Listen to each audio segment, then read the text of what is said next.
যেই কালিমা শিখানো হয়েছে, যে কালিমার দাওয়াত দিয়েছেন, আল্লাহ নবী বলেন আমার চাচা আবু তালেবকে এই কালিমার দাওয়াত দিয়েছি, সারাটা জীবন এই কুফরের উপরে সে অটল ছিল, এই কালিমার দাওয়াতকে মানে নাই।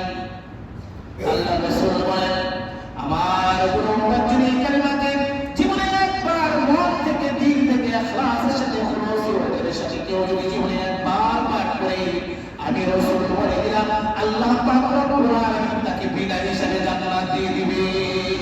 সুবহানাল্লাহ, বিনা হিসাবে জান্নাত দিবে। একবার কালিমা পড়লে কালিমা ওজন কত! আমরা তো মনে করি যে শুধু না লা ইলাহা ইল্লাল্লাহ মুহাম্মাদুর রাসূলুল্লাহ, লা ইলাহা ইল্লাল্লাহ জিকির করতেছি, কিন্তু মূল হাকিকত তো আমরা জানি না এই কালিমার ভিতরে কি হাকিকত আছে।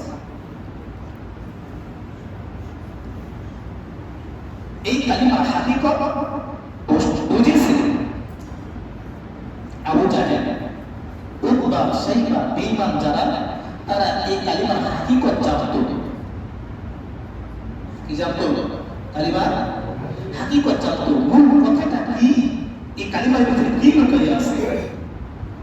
আবু জাহেল, উতবা, শাইবা, যত বেঈমান আছে তারা জানতো। এই জন্যই তারা এই কালিমাকে গ্রহণ করে নেয়। আমরা তো রেডিমেড মুসলমান, বাস কালিমা পড়ছি তো মুসলমান হয়ে গেছে। কিন্তু উতবা, শাইবা, আবু জাহেল তারা জানতো যে রাসূল কি বুঝাইতে চাইতেছে কালিমার ভিতরে।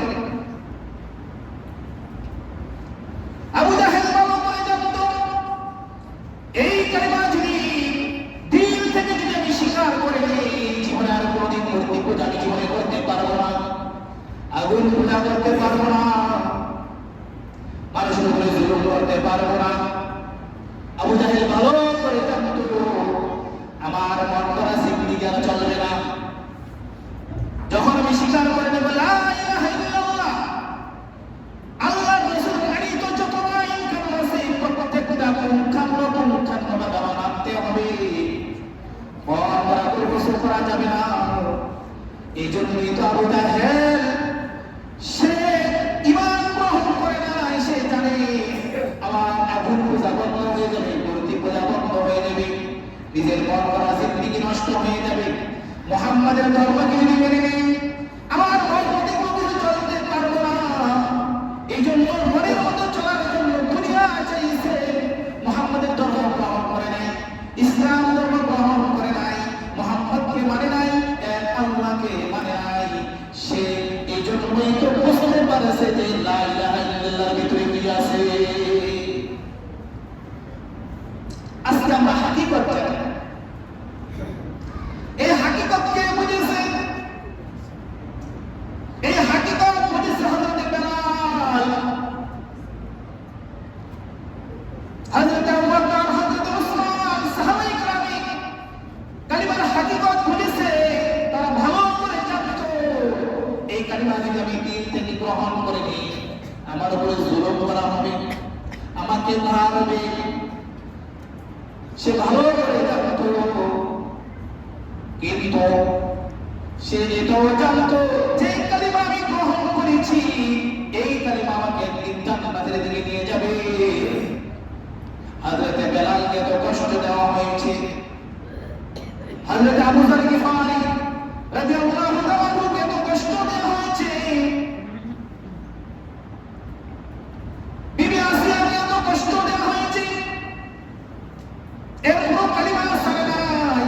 তারা জানতো দুনিয়া কারো অস্থায়ী জিন্দেগি, আমার রাসূল যা বলেছে তাই সত্যি।